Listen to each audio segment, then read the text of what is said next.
आपके मन में भी कुछ सवाल आते होंगे आज आप लोग यहाँ आने के लिए मौका मिल गया तो? Yes sir. बताइए। हम स्टूडेंट्स को भी एग्ज़ाम्स के बाद वेकेशन से जाने का बहुत मन करता है, तो आप इंडिया में कोई ऐसी 5 जगह बता सकते हैं जहाँ हम भी जा सकें? आप जिस तहसील में से हो, कौन सा तहसील है आपका? सर मैं रायपुर से। रायपुर से। रायपुर तहसील में कौन कौन सी चीज़ें हैं, इसका ज़रा लिस्ट बनाओ। 1 घंटा लगेगा, 2 घंटे लगेंगे, जाऊंगा। फिर लिस्ट बनाओ जिले में कौन से हैं जो देखे नहीं हैं। फिर तय करूँ मैं राज्य में कौन से हैं।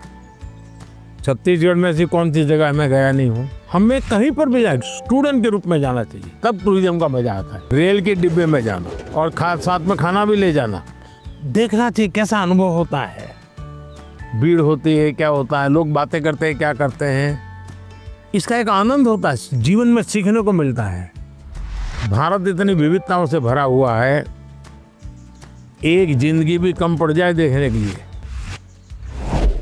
सर मेरा प्रश्न आपसे यह है कि कभी कभी हम एग्जाम के दौरान रिवीजन नहीं कर पाते हैं, जिससे हमारा मन अशांत हो जाता है। तो सर हम अपने मन को शांत कैसे करें एग्जाम के दौरान भी और एग्जाम हॉल में जाने से पहले भी?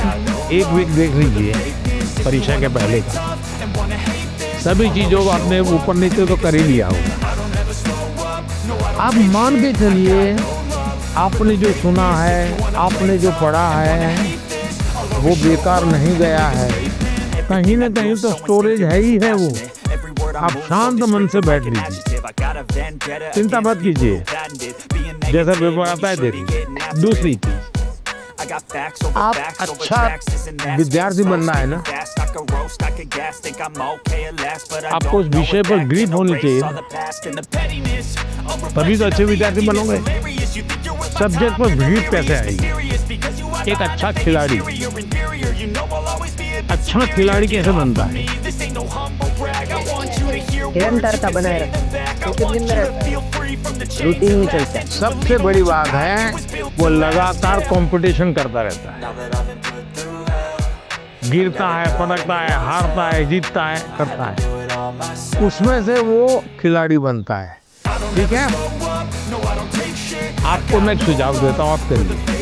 आपके क्लास में कुछ विद्यार्थी होंगे, आपको लगता है जरा पढ़ने में थोड़ा कम है, ऐसे तो होते ही है,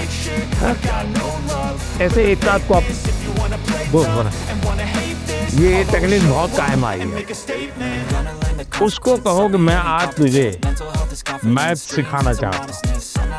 अब उसको मैथ सिखाने के लिए आप जो मेहनत करेंगे, दिमाग फोकस करेंगे, आपका मैथ पक्का होगा कि नहीं होगा? मैं ताइक्वांडो खेलती हूँ और मैं आगे चल के स्पोर्ट्स पर्सन बनना चाहती हूँ। अपनी स्टडीज़ और स्पोर्ट्स को बैलेंस करके कैसे रख सकती? शिक्षा की जीवन में भी ज़रूरत है, समाज जीवन में भी ज़रूरत है। इसको अंडर एस्टिमेट नहीं करना चाहिए। ये गलती कभी मत करना कि खेल में मैं बहुत अच्छा हूँ इसलिए मुझे पढ़ने की ज़रूरत नहीं है। लेकिन शिक्षा ही सब कुछ कर लेगी ऐसा नहीं है। आप में हुनर है, जो भी है उसको डेवलप करना चाहिए। खिलाड़ी बनने के लिए खेले वो एक विषय है, लेकिन जिंदगी में खेल होना चाहिए, ये भी बहुत जरूरी है। जिंदगी खेल होने से बचाना है तो जिंदगी में खेल होना चाहिए। खेलना भी है, खेलूंगा तो खिलूंगा, और पढ़ना भी है ताकि और लोग कहें नहीं कि इसको कुछ पढ़ना उड़ना आता नहीं इसलिए मैदान में रहता है। नहीं, पढ़ने में भी मैं पावरफुल हूँ, खेलने में भी पावरफुल। वो जो भी बताए उसको मैं अपने लाइफ पे इम्प्लीमेंट करने का कोशिश करूँगी, और मैं लफ्ज़ों में बयान नहीं कर सकती आज जो भी हुआ। सर मेरा सवाल ये है, जैसे कुछ सालों पहले आपने स्वच्छ भारत स्टार्ट किया था, हमारा नया रायपुर भी डेवलपमेंट की ओर जा रहा है, तो हम एज अ स्टूडेंट उस डेवलपमेंट के लिए या अपने इन्वायरमेंट को प्रोटेक्ट करने के लिए क्या कंट्रीब्यूट कर सकते हैं? प्राकृतिक संपदा को बचाने का हमारे स्वभाव में होना चाहिए, और धीरे धीरे हमें लोगों को जोड़ना चाहिए। अब जोड़ते रहते हैं तो बदलाव आता है।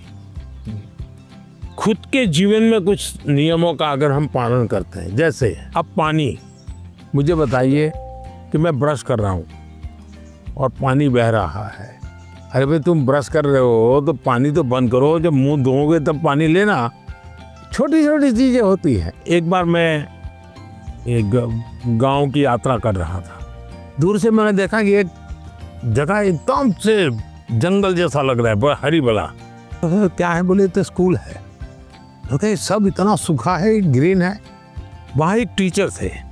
उस टीचर ने ये जो पेट्रोल पंप होता है, वहाँ जो ऑयल के कैन वगैरह होते हैं वो इकट्ठे करते थे वो, और बच्चों को कहते थे कि तुम्हारे घर में वो जो पानी होता है जिसमें खाने का कुछ अंश होता है, वो इस बोतल में रोज़ स्कूल आओगे तब भर करके आना। तो सारे बच्चे वो बोतल भर के या जो उनको कंटेनर दिया है वो भर करके आते थे, और उन्होंने वहाँ पेड़ लगाए थे।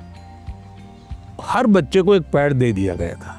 वो जो पानी ले आता था वो उसमें डालना होता था। उसको फर्टिलाइजर का भी काम करता था, सब्जी वब्जी के टुकड़े होते थे।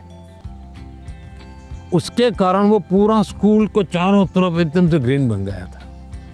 एक टीचर ने इतना बड़ा परिवर्तन लाया। मानवीय रूप से व्यवहार करे तो बदलाव शुरू हो जाता है। छोटी चीजें हैं, हम आराम से कर सकते हैं। समाज का वातावरण हमारे स्वभाव में आना चाहिए। आप इतने साल से देश को संभाल रहे हो, देश के लीडर हो, तो आप फ्यूचर जनरेशन से, हम बच्चों से ऐसी कौन सी क्वालिटी एक्सपेक्ट करते हो कि हमारे अंदर आनी चाहिए एक लीडर के रूप में? ऐसा लीडर बनना है कि लीडर बनना है? दोनों बनना है। देखिए, पहले लीडर बनिए। जो काम है मन में तय करिए, कोई करे या ना करे मैं करूँगा। जब ये शुरू आ जाएगा, मैं अपने से शुरू करूँगा, तो आप देखिए अपने आप लीडरशिप आना शुरू हो जाएगी। जैसे मान लीजिए यहाँ कूड़ा कचरा है, आप जा रहे हैं और आपने एक उठा लिया, तो आपके साथ जो 4 लोग चलते होंगे ना, आपने देखा होगा वो भी, उनको भी लगे यार उठा लो। मतलब आप लीडर बन गए कि नहीं बन गए? अच्छी चीज़ है, हमें अपने आप को हमेशा लीडर रोल में तैयार करना चाहिए। ये अच्छा विश्वास है, विचार भी अच्छा है। लेकिन लीडर का मतलब ये नहीं है कि चुनाव लड़ना, पॉलिटिकल पार्टी बनाना, पार्टी में जाना, लच्छादार भाषण करना, ऐसा नहीं होता लीडर। मतलब लीडरशिप में एक क्वालिटी होनी बहुत ज़रूरी है कि आप 10 लोगों को अपनी बात समझा पाओ। थोपनी नहीं है, समझानी है। समझाने के लिए पहले उसको समझना है। जो उनको समझ पाता है वो समझा पाता है, जो उनको नहीं समझता है वो कुछ नहीं समझा पाता। और इसलिए हमारी कोशिश ये होनी चाहिए कि उनको समझना चाहिए। उन्होंने बहुत अच्छे से बताया कि किसी के अंदर एक लीडरशिप क्वालिटीज़ होती है अगर वो किसी चीज़ के लिए रिस्पॉन्सिबल हो रहा है। If I would describe this world then I would say सपना। मैं प्रधानमंत्री से मिली। I am very lucky. बहुत अच्छा था, मतलब ऐसा एक्सपीरियंस जो लाइफ में बहुत कम लोगों को मिलता है। परीक्षा की तैयारी के अनुभव, परीक्षा के समय आने वाले विचार, स्ट्रेस और लोगों की एक्सपेक्टेशन से जुड़े हुए ढेर सारे सवाल लगातार चर्चा का हिस्सा बनते हैं। और परीक्षा पे चर्चा का मकसद ही है कि हमारे युवा साथी इस पर खुलकर बात करें।